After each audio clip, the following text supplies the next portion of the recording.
Welcome to Midlife Matters, where we celebrate women's wisdom and wit.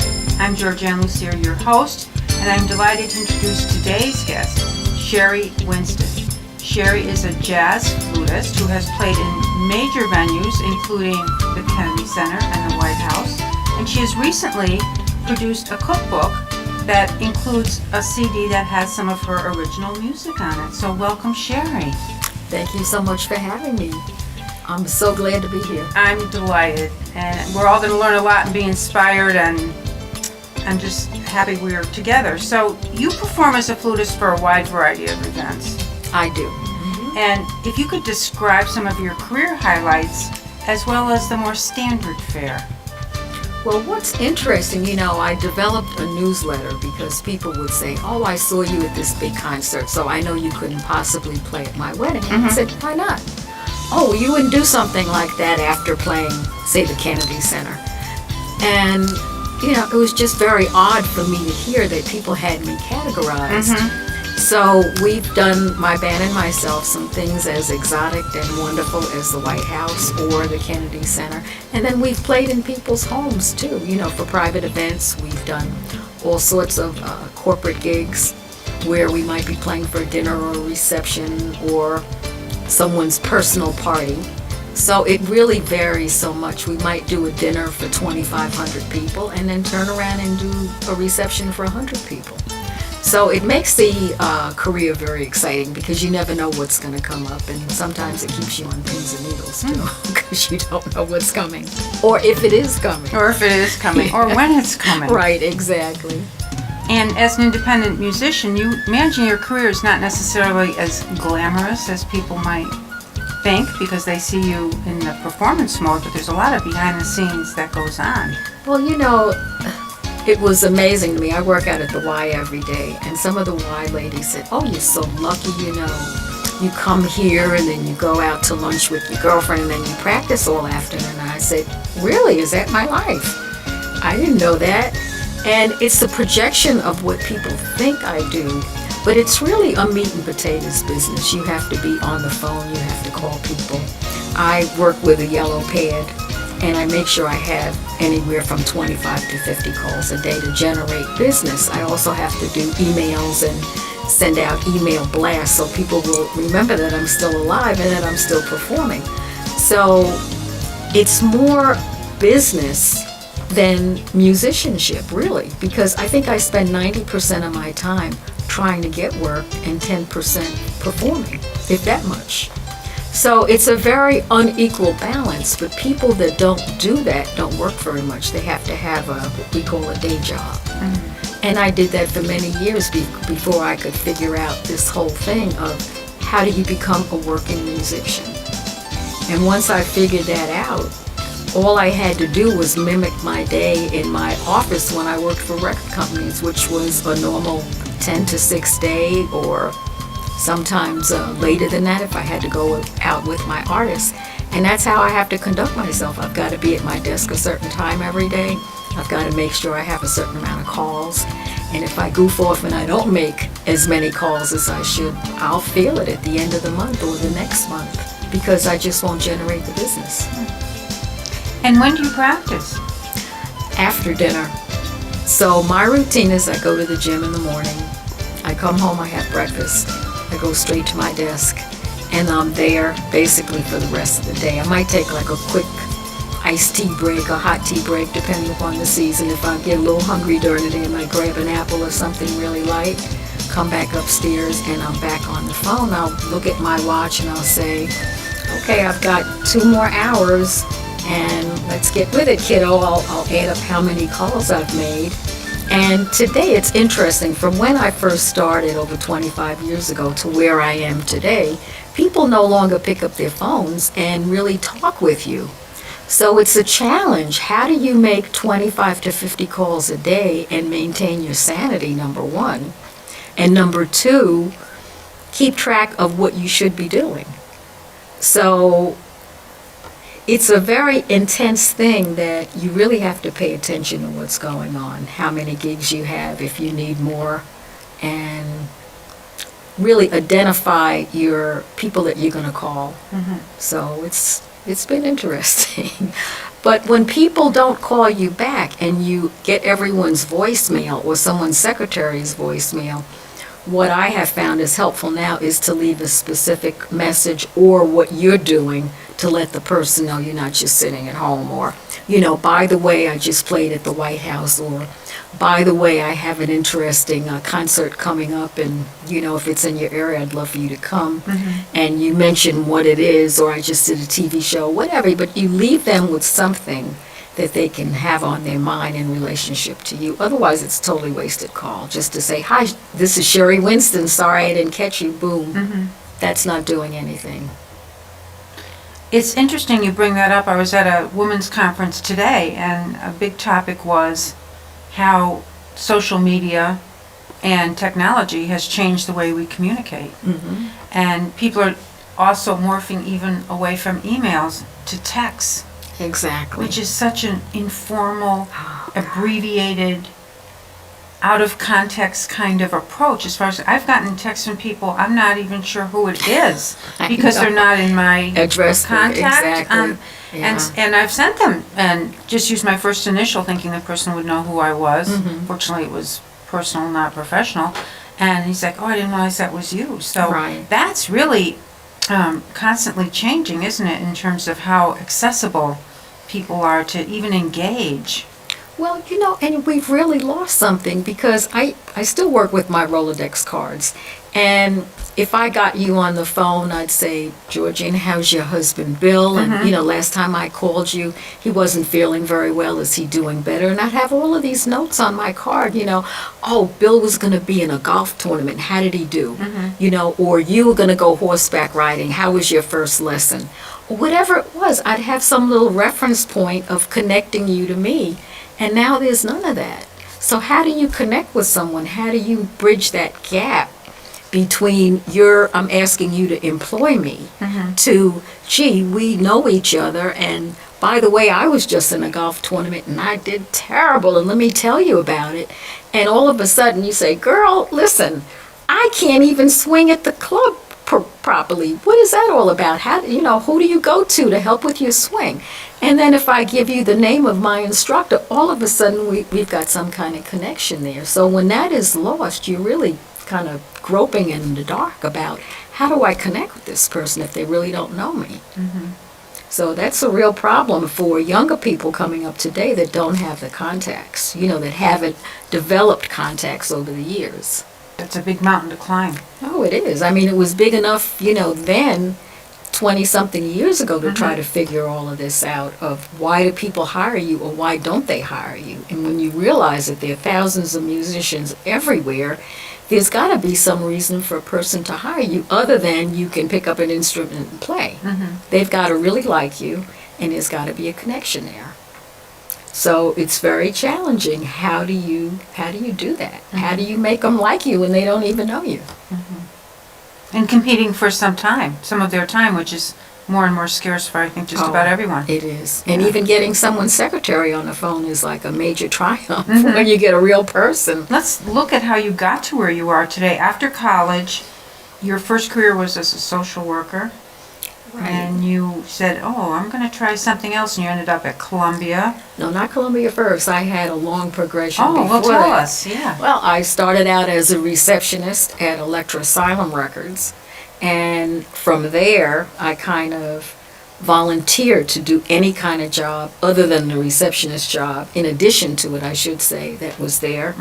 And I kept volunteering, and after a while, I found that I had a lot of knowledge about college radio, about promotion, just listening to my boss and listening to other people. So when a job opening came up, I let them know that I was interested in it. And the interesting thing about the record industry is nobody teaches you how to do anything. You kind of learn, I won't say by osmosis, but by paying attention and listening to what other people are doing in terms of promoting a record.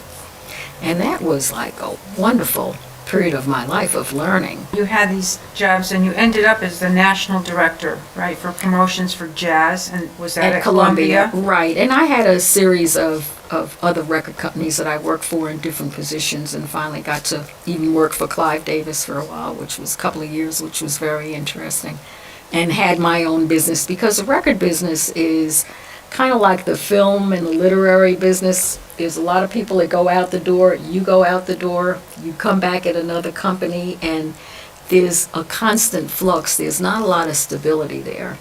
So one of the times that I was either downsized or just out and out fired, I decided to open up my own business promoting records independently. And that's like being a freelance musician. You never know where your next job is coming from. But you're always kind of juggling, trying to juggle 2 or 3 record companies, working for them on different projects. Or if you're not lucky, maybe one record company. So it was, I've been doing this for a while now as a person that's working for myself, which is a little unnerving, really it is. Yeah, I don't think you ever really get used to it entirely. Well, you kind of know what's coming, but you don't necessarily like it, and I can look at my calendar over, say, even a 10-year period, and I can draw up a graph and say, okay, now I know April's going to be a bad month. It's been a bad month for the last 10 years. Why would it be different? But when it comes, you're like, oh my God, am I going to pay my mortgage? Am I going to pay the light bill? Am I going to do this? And even though you have money in the bank, that's the mentality that we kind of hold on to as a freelancer. Will I be able to cover all of this? And thank God, yes, you will, but a lot of effort has to go into it. Now, the role you had with the artists at Columbia, does that type of role still exist in the form that it was? In terms of... Well, record companies don't exist to the extent that they did. Okay. I haven't been inside of a record company for a long time, but there are not, first of all, as many record companies. And those that are there, I think, are kind of bare bone. So whether my position, well, someone has to promote records, but you might have to do that in marketing and maybe public relations and some other things. And I've been in smaller companies where I was like the go-to person. I did everything. And that was really a very great learning experience. And that's what's allowed me to have my business now, just from knowing how to promote myself, to know how to speak to people. And to know that it's not always just about you, it's about other people and what's happening in their lives. And I think that's a good lesson for anybody in any field, that it can't always be about you. Absolutely. How do you help someone else? How do I say, Georgian, there's a great opportunity for you, and I know this other station that's dying to have a hostess come in a couple of times a week, and you won't believe this salary, and all of a sudden your eyes get big, and it's like, what? Let me introduce you to this person. All of a sudden you're going to look at me a little differently, as opposed to the person that's always looking to get something from you. I want to give you something now. Here's a contact that I have.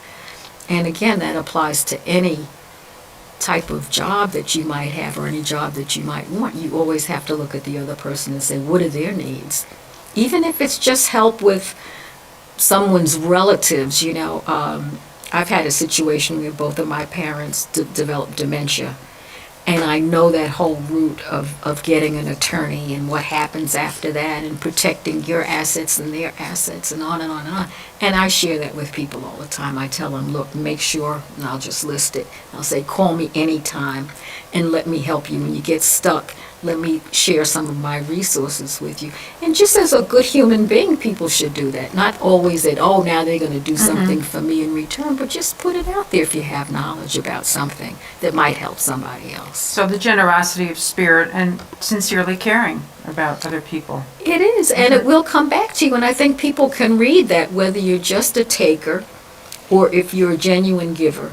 And you're doing it with a good spirit. You're not always saying, okay, now you gave me that, or, I gave you that, now let me see what I can get from you. I mean, that's just a really bad attitude to have. So my whole career, I've tried to balance always doing something for someone else. And for years, whenever a client would hire me to do any type of event, I would always send them a thank you note. I'd send them a CD or something else. And I had clients that would hire me every year, and I would run out of a different CD, and then I'd have to start sending them some of my personal collection or a T-shirt or something, just to say thank you. You didn't have to hire me. You could have hired any number of musicians. So it's always important to acknowledge people and just thank them, and sometimes just a thank you card, which people don't send anymore, to say, that was really great of you. Thank you so much. When you were fired. I know you said you've probably been fired a few times, as have I. Why do you characterize it as probably the best thing that ever happened to you? Well, I could have stayed at a record company and waited for my pension and waited for Social Security and all of that and never really fulfilled what I truly wanted to do. I mean, the artists that I had at Columbia, and I had 32 artists, people like Wynton Marsalis, Branford Marsalis, Harry Connick Jr., Nancy Wilson, so many of the big names, Miles Davis and jazz, people would die to have a job like that. But I was always going to the concerts going, God, I wish I was on stage, or boy, what would it be like to be on stage with Grover Washington, which I actually wound up playing with Grover, or Ramsey Lewis, and I wound up opening up for him in a concert. What would that be like?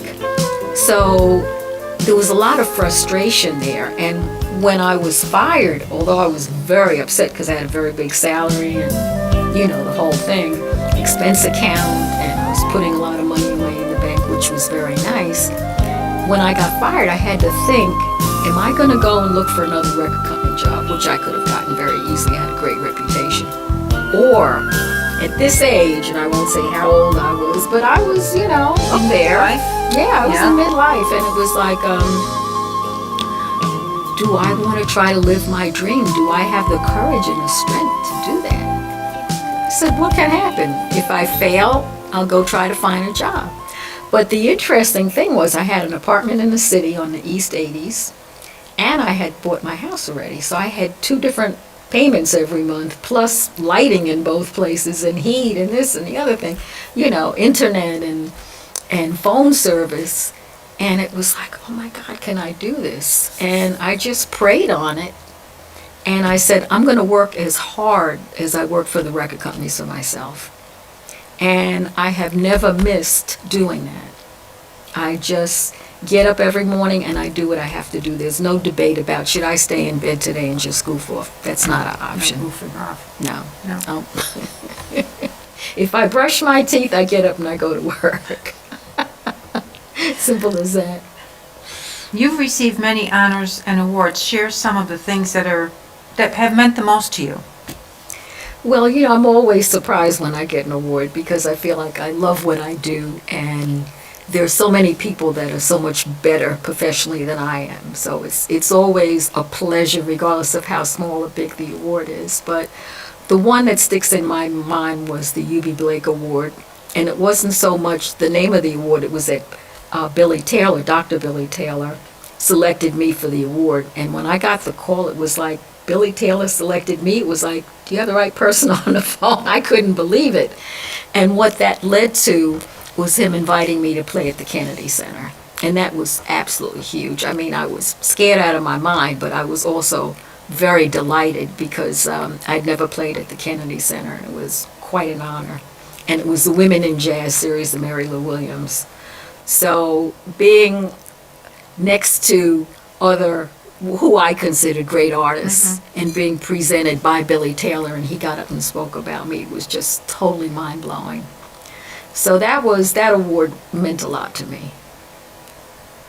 Let's switch a little to one of your more recent endeavors, which is the cookbook. Recent, but 20 years in the making. It took a long time, and to your audience who is listening, that to me just tells me, and the message for everybody is never give up on your dreams and never give up on yourself. I went to the traditional publishing route with that. I got an agent and I got all the rejections from the publishers, and that kind of went on. And it was kind of wearing me down because at the same time I was getting record company rejections, for my CDs. So I wanted to make the next CD. So it was like, oh my God, what am I going to do? So I just put the book down. I put the manuscript down and I said, maybe this isn't for me. One day, many years later, after making CDs and of course performing and doing all of these wonderful things for my career, I looked down and I saw the manuscript and I said to myself, you know what, you're a real idiot. You have spent nights till 2 o'clock in the morning working on this book. Every time you go on vacation, the book goes with you. You're sitting on the beach and you're on your computer and people walk by and they think you're totally out of your mind. what are you doing? You just going to give up on this? So I picked it up and I said, that's it. This is getting done. I'm going to stop seeking agents, stop seeking publishers. I'm going to do this myself. I had no idea how much it was going to cost me, but I got my team together, and I had no idea what editor I should use or who or even how to go about. But I started networking, and I was calling people that were in that industry and saying, who's the best person for this? You know, and I don't have a tremendous amount of money, but someone that's not going to totally kill me. And they recommended Lena Sherrod, who had been with Essence Magazine. And I actually went and talked to her. She has this beautiful brownstone in Harlem, 4 floors that are just, everything is magnificent, right out of Home and Garden. And we sat and we talked. She was a wonderful woman. And I just said, look, I don't want you changing my voice. This is very important to me because I have had editors work with me. And when I look at my manuscript, who wrote this? I didn't write this. That's not even the way I would say something. So leave my voice, correct my grammar. If my sequencing is off, and chapter 6 should be 4 and 4 should be 7 and 8 should be 2, you know, feel free to, you know, talk to me about it and we'll change it, because I've been working on it so long I probably can't see it anymore. So we understood the parameters of how we were going to work together. And then I hired my longtime photographer who had done all of my CDs, who went to school with me, John Pentahughes. So he was on board, and I said, you know, be loving and careful, don't charge me a lot of money. And he gave me his fee, and I agreed to that. And then there was a woman that I had been sailing with in the British Virgin Islands, Pam Rice, who I knew was a graphic artist. And she had worked on my 6th CD, The Cover, and I love her work. And she did some collateral material for me, meaning promotional pieces and whatnot. Oh, I didn't bring one with me. But just lovely stuff. So I turned the book over to her. And between those 3 people, when that book came, finished, and it came, and I opened my garage, and the book started coming in the boxes, and I opened the book, and I looked down, and I just sat there, and my eyes were welling up, because the book is so beautiful. Everybody did their job. And the printer was just amazing. And I found him through contacts also. And I had talked to probably 10 to 15 printers before I picked King Printing. So the whole team came together, and everybody made me so proud to know that I had worked on that book with them. And that's what it amounts to. It's not a one-woman show. It's all of these people working together. And then all the musicians that had worked on For Love Is Only the CD, you know, that was done prior to the book. And I thought about not putting music in a book at all, because I didn't want to spend upwards of $25,000 to do another CD. It just would have made the book too expensive. So I said, is there a CD that I have that in existence right now that would fit perfectly with that? And I did, because I wanted a romantic CD. I wanted something that was very mellow, that if I was entertaining someone, the 2 of us could talk and have the music kind of under our conversation, not over it or competing with it. And turn the music down, and it's going to be just a nice background, what I call a lovely bed of sound. And speaking of sound, when your early efforts to play the flute weren't so promising, what encouraged, or who encouraged you to stay with it? Well, my parents were wonderful. And I don't know if they knew I had such a hard time in school with the flute, but I couldn't get a sound out of that thing to save my life. And I was the worst in the class. And because of my ego, I couldn't stand to be the worst at anything. So I asked the teacher if I could take the flute home, just borrow it, and practice it at home, just so I could learn how to get a sound out of it, because I couldn't get it in the classroom. And I liked the results that I got. I came back, I could blow into it, I could get a sound, and then I kept taking it home, and the other kids started falling behind me, and I kept kind of passing them. And I guess that was my whole career. That's kind of what happened. I usually started out as, you know, the end of the line. In high school, I remember there were like 12 to 15 flutists, and the music director made me last flute. And I was incensed. I said, "You've never heard me play. How are you making me last flute?" Based on what? How did you do that? And he couldn't answer me. So he said, well, if you're such a hot shot, you can challenge the person next to you and take their seat. If you're number 2 and they're number 1, you're 15th flute, but, you know. So I had to challenge that whole band section until I got to the first chair. I didn't get to be number 1 my first year, but I got to be number 2 in the first chair position. And it was like people make these determinations about your talent or your life or where you're going, or, oh, she's not capable of doing this, or you can't do a book. You're too old to learn the piano. What do you mean you want to learn the piano now? What do you mean you want to go to Japan by yourself? Are you crazy? Do you know what happens to women that travel by? I mean, all of these things that people tell us we can't do, and we can do them. But you've got to have something within you that makes you want to do these things. I don't think anybody can give you that.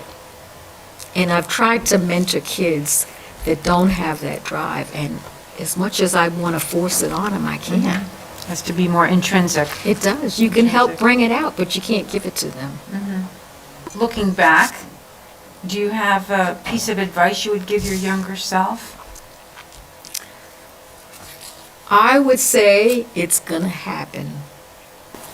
Just hang in there. Everything that you're doing is right. Don't doubt yourself so much. Don't think that you're the worst one in the class, even though that's how you started out. That's not how you're going to end up. Nice. And I'd like to close with a quote that I read in your material, and it says, "Follow your dreams, no matter how foolish they may seem to others. Look upward and follow your heart. Look at me, I know I can fly." Sherry Winston, that is magnificent. Thank you. Very inspirational. Thank you so much for sharing your story with us. And please tune in to your other fascinating women on future segments of Midlife Matters. Georgian Lussier, your host. Thanks for joining us.